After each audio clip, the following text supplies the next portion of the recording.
What's going on, you guys? Nick here with Nick Strength and Power. I've got a couple of interesting stories for you guys today. The first story that I've got for you guys today, a physique update from Angel Calderone Frias. Now, Angel is the 212 competitor that's competing in the men's open division of the New York Pro 2024.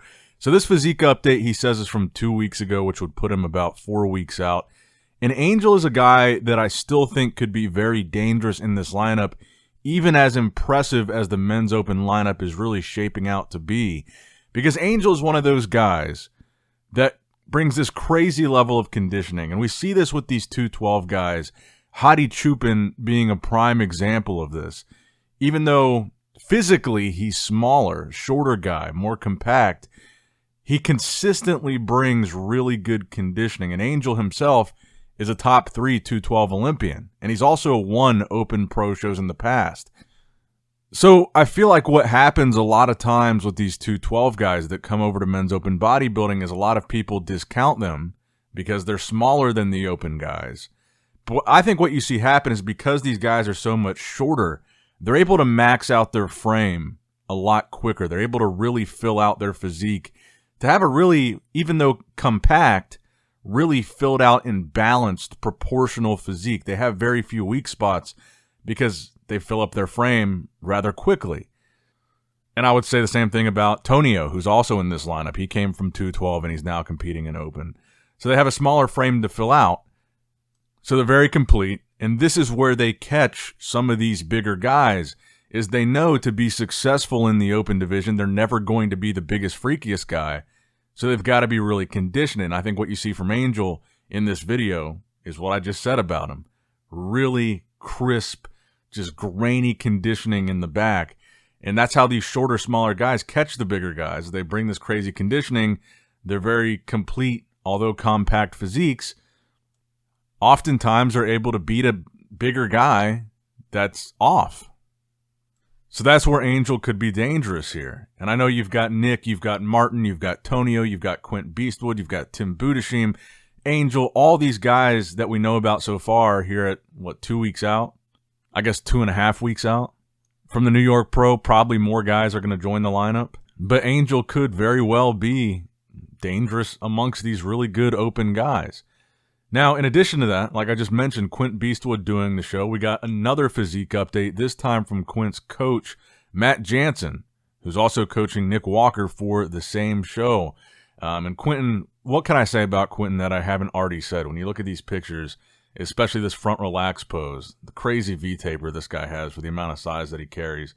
But look at the deep separation in the legs, the midsection. He's got such potential. I'm really excited to see what he's able to do here. His conditioning looks good. Like I said, when you look at the legs, just gnarly deep separation. I think he doesn't get enough credit for how crazy his calves actually are. And then they show him from the back.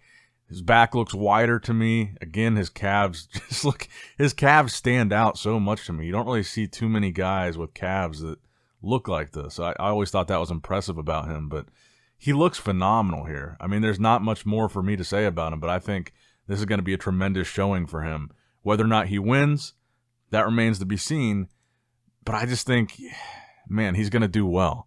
And of all those guys that I just mentioned, I think he's got the most aesthetically pleasing open bodybuilding physique in this New York Pro lineup so far.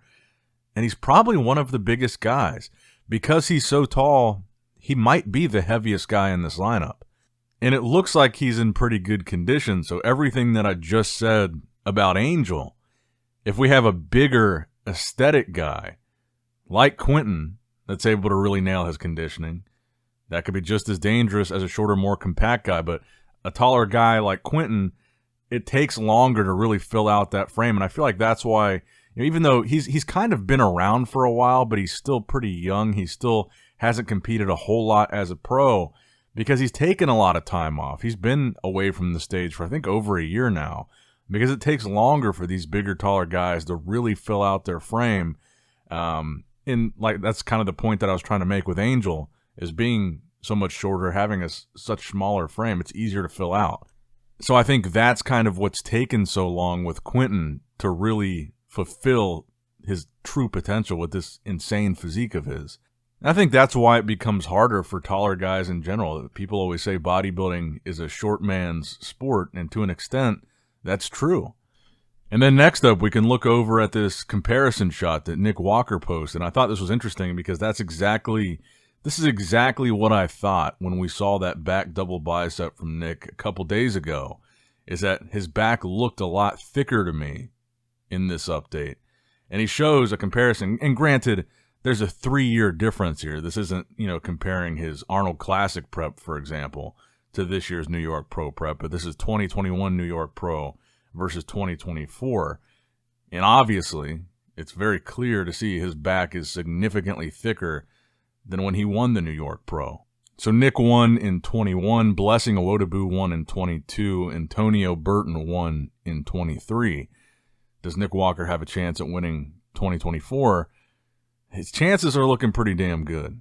His competition is looking a little bit tougher than I think we originally anticipated, because for a while it looked like it was just going to be Nick Antonio. Now this is a pretty dynamic lineup here.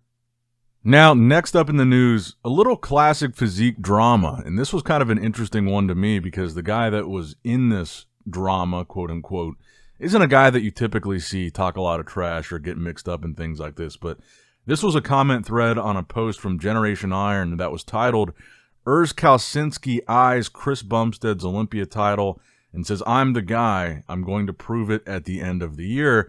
And then surprisingly, if you went to the comments, Ruff Diesel's in there, Terrence Ruffin.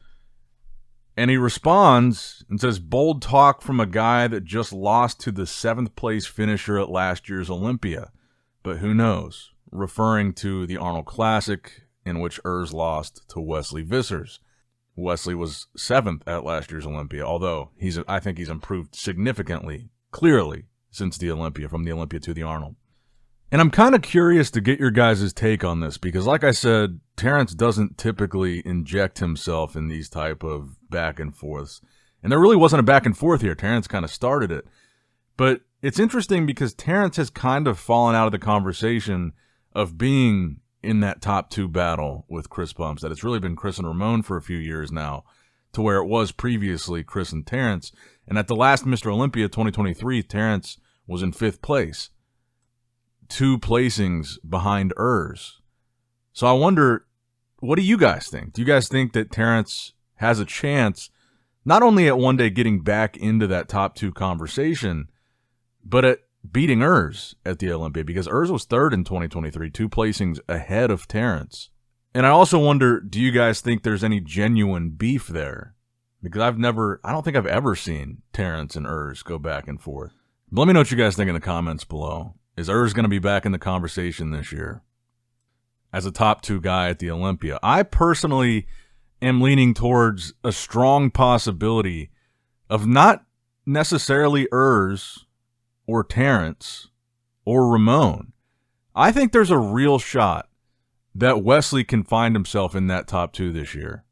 I want to see a top 2 call-out of Arnold Classic, Ohio level conditioning, fullness, size Wesley and Chris Bumstead.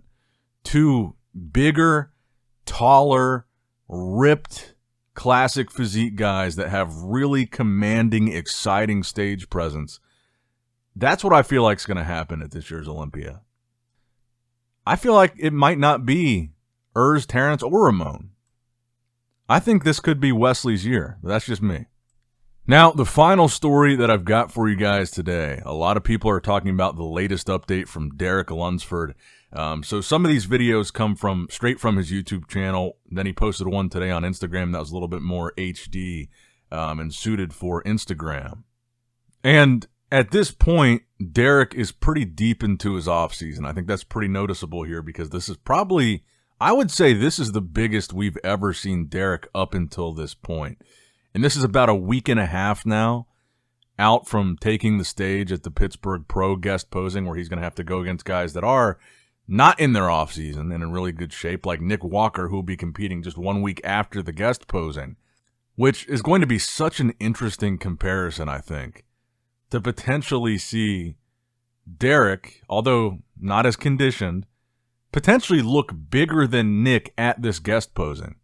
That's what I'm excited to see in Pittsburgh, because Derek, like we've talked about a lot this video, guys that come from 212, typically they're kind of out-muscled, so they've got to really focus on conditioning. But what Derek has done a really good job of coming from 212, even having a smaller frame, being a shorter guy, is his ability to put on a pretty significant amount of size in the short amount of time that he's came to open bodybuilding. And he doesn't look like a 212 guy. He does not look small. And I think that's why so many people are talking about this particular update from Derek, even though he's deep into his offseason. I think this is certainly the biggest we've ever seen him look.